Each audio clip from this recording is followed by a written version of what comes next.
Today we're going to continue creating our website. So let's open up the recent item website.fla. I'm going to zoom to fit in Windows so that I can see the entire page at the same time. Then I'm going to create a logo layer.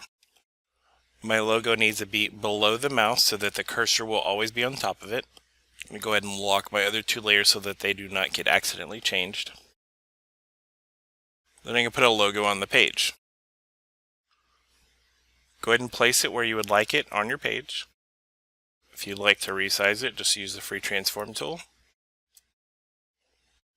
Now lock that layer and create a new layer.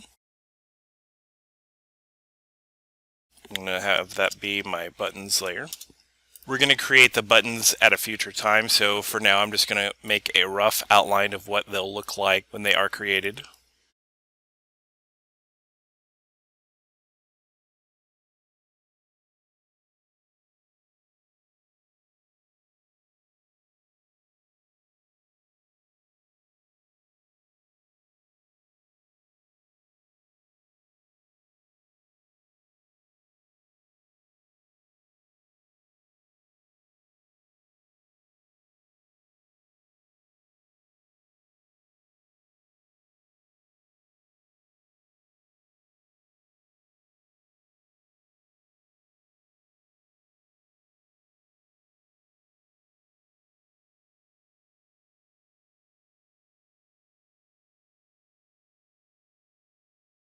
Don't worry too much about what your buttons look like now. We will design them at a later time. Just get a rough outline of where you would like for them to be positioned so that you know how much space you have to work with for the content of each of your pages. The buttons can be any shape you would like, but remember, whatever shape you make them, that will be the shape that you'll need to design in Fireworks at a later time. I'm going to lock my buttons layer and create my last layer. I'm going to name that Pages. I'm going to have 5 different pages, so every 10 frames, so 1, 11, 21, 31, and 41, so 1, 2, 3, 4, 5, I will create 5 different pages. I'm going to go ahead and insert a frame on 50 so that each of them lasts 10 frames. That's mostly for visual effects so that I can see each of them. If each were 1 frame only, that would work just as well. Remember, inserting a blank keyframe is F7 and inserting a frame is F5. Then one helpful trick is that in your keyframe, in your properties panel, you can label your frame. So I'm going to label this one home. Then it'll show up on the timeline so that I know what each one is. So my second one's going to be about. Your last 3 should be representative of what your website is about. Do not put the same thing that I put on mine.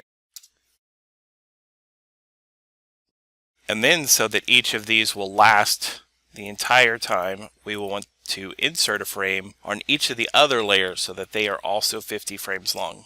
And finally, to make sure that I can keep them straight, I'm going to go to my text tool, pick a color and size for my text.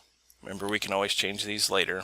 Make sure you are on the keyframe of your pages layer and draw a box for writing the name of that page. So I'm going to make my home page here. If you wanted your text to be centered, you could go to paragraph and change that to centered. After it's created, you can change the size to whatever size you'd like for it to be. You can change it to bold or italic here. You can change the font to whatever you would like here. Once you've got it looking how you'd like, I would copy it so all of your formatting choices carry over. Go to the next one and paste it in place so that it's in the exact same location. And then you can use your text tool to just change the words. Paste in place, and then just do that for each of the pages on your site. When we run this, we see that it cycles through all of our pages. Next time we will stop this playing and make it go to each page based on which button we click. Now to put this updated version of our website onto our website, we're going to go to File, Save, File, Publish. We don't have to do the settings because they're already done. When we switch over to Dreamweaver, there's nothing we actually need to change here except for to upload our new file. Then if we were to check it on the website, it should update automatically. If for some reason it does not load the new copy, you might need to refresh the page. You might need to hold Control while you click the refresh button to force it to reload assets, or you can press Control F5 to do the same thing.